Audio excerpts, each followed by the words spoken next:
하나님 말씀 봉독합니다. 요한복음 10장 19절에서부터 42절까지입니다. 요한복음 10장 19절에서부터 42절입니다. 교독합니다. 제가 먼저 봉독합니다. 이 말씀으로 말미암아 유대인 중에 다시 분쟁이 일어나니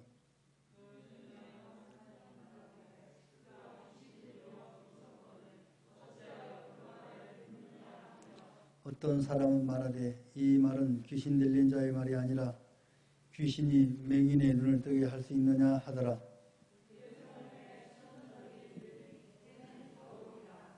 예수께서 성전한 솔로몬 행각에서 건의시니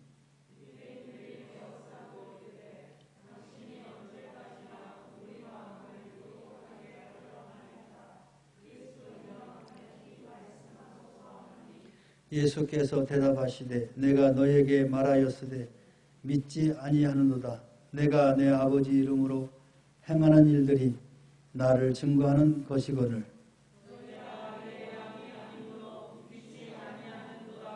내 양은 내 음성을 들으며 나는 그들을 알며 그들은 나를 따르느니라.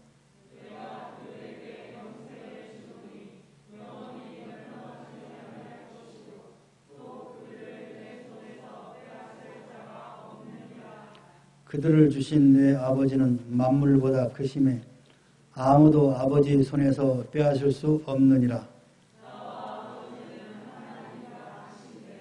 유대인들이 다시 돌을 들어 치려 하거늘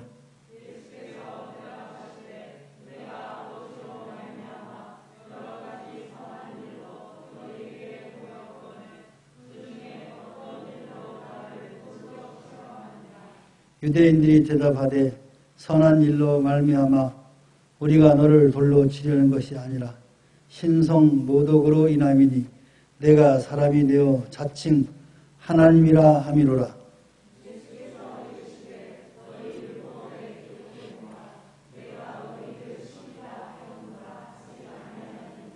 성경은 폐하지 못하나니 하나님의 말씀을 받은 사람들을 신이라 하셨거든.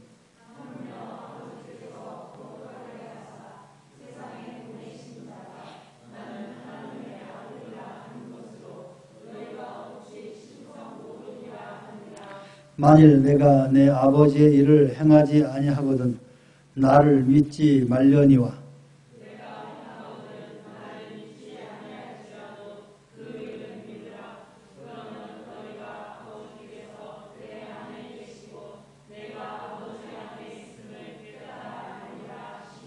그들이 다시 예수를 잡고자 하였으나 그 손에서 벗어나 나가시니라.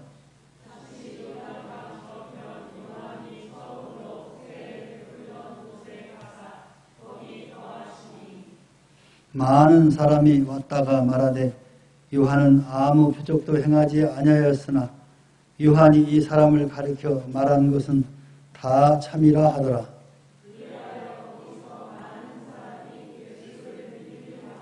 아멘. 할렐루야. 우리 옆 사람과 인사합시다. 축복합니다. 사랑합니다. 오늘 우리가 이 땅을 살아감에 있어서 무엇인가 행할 때 거기에는 반응이 일어나게 됩니다. 그 반응에는 긍정적인 반응이 있는가 하면 부정적인 반응이 있습니다.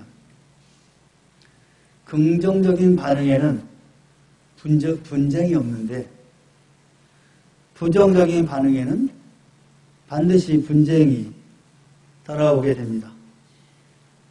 예수님의 사역에서도 마찬가지였습니다.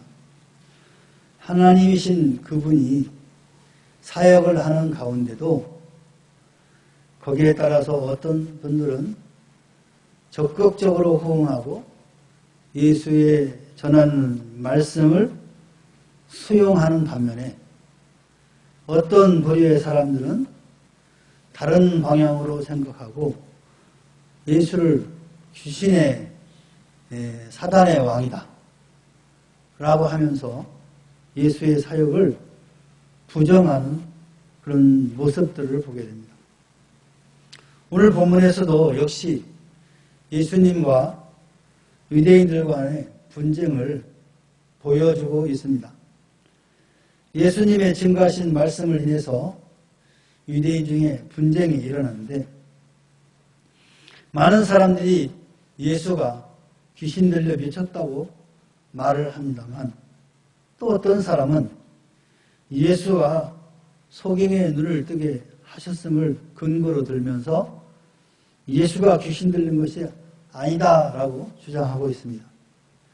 똑같은 사건임에도 불구하고 보는 사람의 관점에 따라서 부정적으로 보고 또 긍정적으로 보는 것을 보게 됩니다. 동일한 표적을 보이시고 또 동일한 말씀을 증거하였으나 그것이 정반대의 반응이 보인 것은 오늘 예수님께서는 뭐라고 표현했느냐?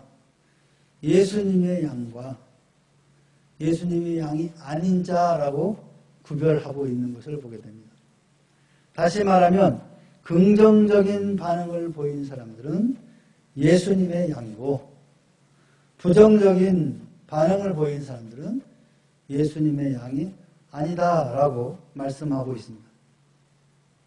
이러한 현상들은 복음이 증거되는 곳곳에서 언제나 어디서나 나타나는 것을 우리는 보게 됩니다. 오늘날도 우리가 예수의 이름을 들고 나아가 복음을 전할 때 모두 다 긍정적인 반응을 보이는 것은 아닙니다. 대부분의 현대인들은 복음을 전할 때 부정적인 반응을 보이죠. 우리나라에 복음이 들어왔을 당시에는 복음을 전할 때 이렇게까지 부정적이지는 않았죠.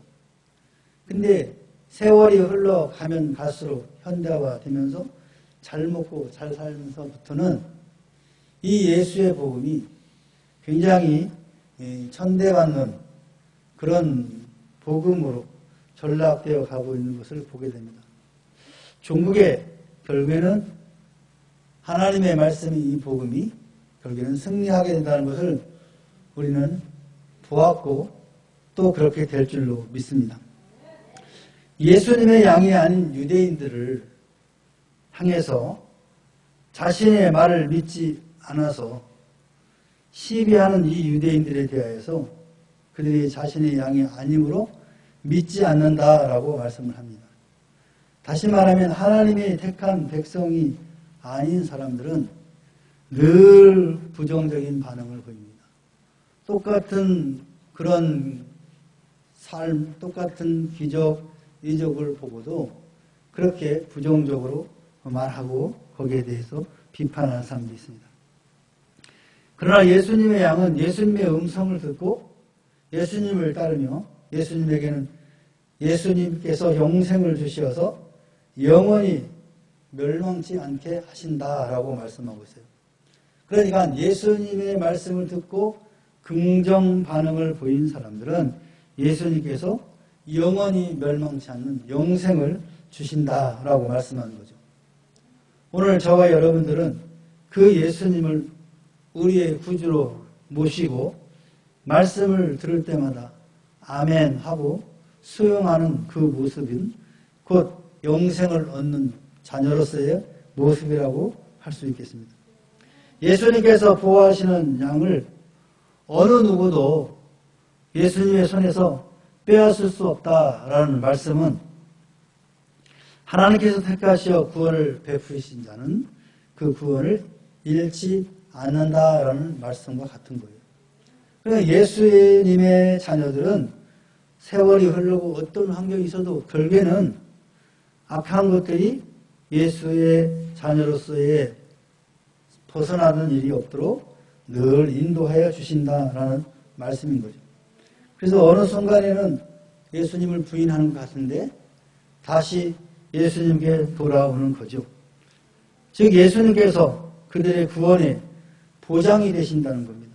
그래서 그 양들을 하나님께서 예수님께 주셨으므로 하나님의 권능으로 그 양들은 반드시 구원받게 된다. 그러니까 예수님께 하나님 아버지께서 우리들을 예수님께 맡기셨기 때문에 그 하나님의 권능으로 우리들은 반드시 구원을 받게 된다라는 그 말씀을 예수님께서 하시는 겁니다. 그래서 우리들은 하나님께 속한 그런 백성들입니다. 반면에 하나님께 속하지 않은 사람들은 하나님의 말씀을 들어도 그게 귀에 들어오지 않죠.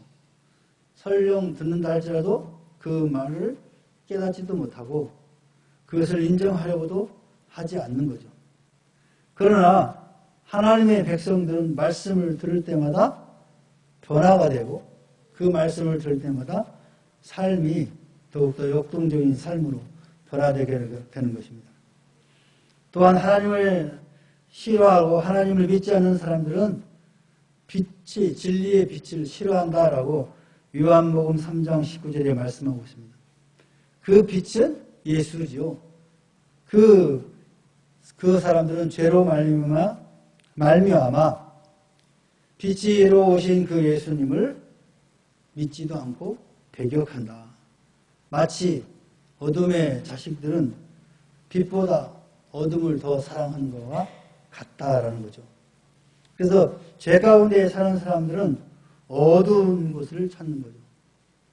밝은 빛으로 행하는 것이 아니라 어두운 곳을 향해서 가는 거죠.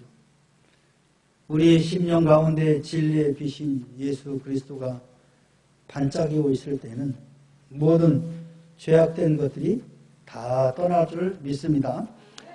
그래 나의 하나님은 나의 아버지는 하나이다 라고 예수님께서 말씀했어요. 예수님께서 자신을 하나님과 하나라고 말씀하시면서 나는 하나님과 하나다, 일치하다라는 말을 하니까 유대인들이 분노를 토하죠. 돌로 치려고 합니다. 그들은 예수님의 주장이 하나님을 모독하는 그런 엄청난 죄에 해당된다라고 생각했기 때문에 그런 것입니다. 그러한 자들에 대해서 예수님께서는 자신이 하나님의 일을 행치 아니하면 자신을 믿지 말고 하나님의 일을 행하면 그 일을 믿으라 이렇게 말합니다. 다시 말하면 예수님이 행하는 모든 것들은 하나님이 원하시는 거다. 하나님이 행하고자 하는 일들을 하는 거다. 그러니까 믿으라는 거죠.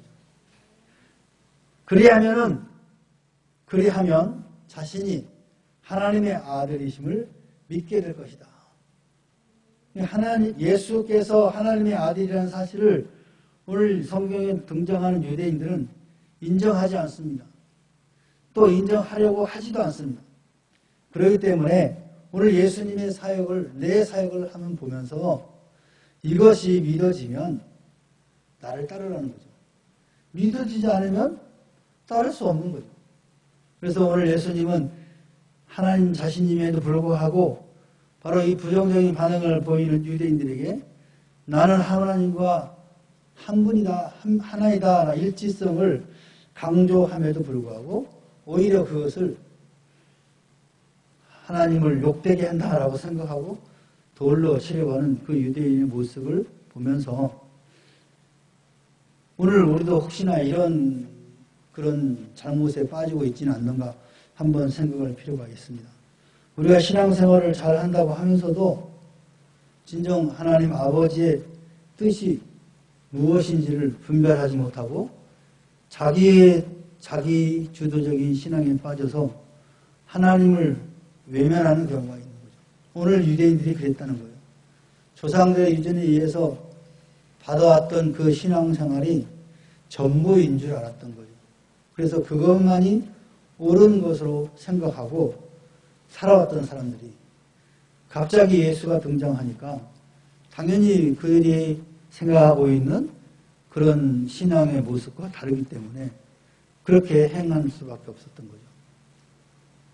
오늘 우리 시대에 살아가는 현대 그리스도인도 이런 과거의 유대인들처럼 그렇게 정죄하고 판단하고 이런 눈을 꼭 짓지 않도록 주의해야 한다라는 말씀을 전하고 싶습니다.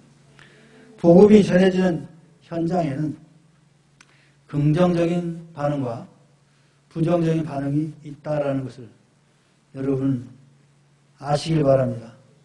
내가 복음을 전하면 모든 사람들이 다 좋아할 거라고 생각해서는 안 됩니다. 오늘 이 시대에 많은 사람들이 거부받는 것을 되게 싫어합니다. 자기가 행하는 것에 대해서는 모두가 수용하고 인정하기를 바라요. 그런데 오늘 성경에 봐도 완벽하신 그 하나님이신 예수님도 이와 같이 거부당하는 그런 모습들을 보게 됩니다. 그래서 심리학자 한 분은 반을 받을 용기도 있어야 된다, 이런 말을 한 적이 있습니다. 여러분이 행하고 말하는, 특별히 복음을 전할 때 거부하는 것에 대해서 두려워할 필요 없다는 거죠. 오늘 예수님도 이와 같이 부정적인 반응을 보였습니다. 그래서 오늘 저와 여러분들이 복음을 전할 때 이와 같은 반응이 일어날 때 놀라거나 두려워할 필요가 없다라는 겁니다. 이 예수님의 사역에도 이와 같은 반응이 있듯이 오늘 우리들 사역에도 이와 같은 반응이 반드시 따라올 수밖에 없다라는 것을 기억하시고, 오직 우리는 주님의 말씀 앞에 긍정적인 반응을 보이시길 바랍니다. 그래서 말씀이 우리에게 증거되어질 때 아멘으로 수용하고 긍정적으로 반응하면 그것이 하나님이 가장 기뻐하는 모습이 아닐까 생각합니다. 저와 여러분들이 이와 같은 긍정적인 신앙생활을 할 수 있기를 주의 이름으로 축원합니다. 기도합시다. 사랑의 하나님 아버지, 고맙고 감사합니다. 오늘도 예수님의 사역 가운데 부정적인 반응과 긍정적인 반응이 보여지는 것을 봅니다. 어느 누구도 정죄할 수 없는 대상들입니다. 다 하나님께서 사랑하시는 사람들이기 때문에 그렇습니다. 종국에는 예수 그리스도로 말미암아 주님 앞에 부복하는 은혜가 있었던 것처럼 오늘 우리가 복음을 전할 때 부정적인 반응을 보이며 거부하는 사람들이 있을지라도 결코 좌절하거나 낙심하는 일이 없게 하시고 또 심판하는 어리석은 죄를 짓지 않도록 저희들을 인도하여 주시옵소서. 그저 복음이 전할 때 중국적으로 하나님의 영광이 돌아갈 줄 믿습니다. 우리의 사역을 통해서 하나님 홀로 영광 받아 주시옵소서. 우리는 주님의 말씀이 선포되어질 때마다 아멘으로 수용하며 긍정적인 반응을 보이므로 하나님의 기쁨을 돌려드리는 우리 모두가 되게 하옵소서. 감사드리며 예수님의 이름으로 기도하옵나이다. 아멘. 하늘에 계신 우리 아버지여, 이미 거룩히 여김을 받으시오며 나라 임하옵시며 뜻이 하늘에서 이룬 것 같이 땅에서도 이루어지이다. 오늘날 우리 일용할 양식을 주옵시고 우리가 우리에게 죄 지은 자를 사하여 준 것 같이 우리 죄를 사하여 주옵시고 우리를 시험에 들게 하지 마옵시고 다만 악에서 구하옵소서. 여기 나와 권세와 영광 아버지께 영원히 싸움나이다. 아멘.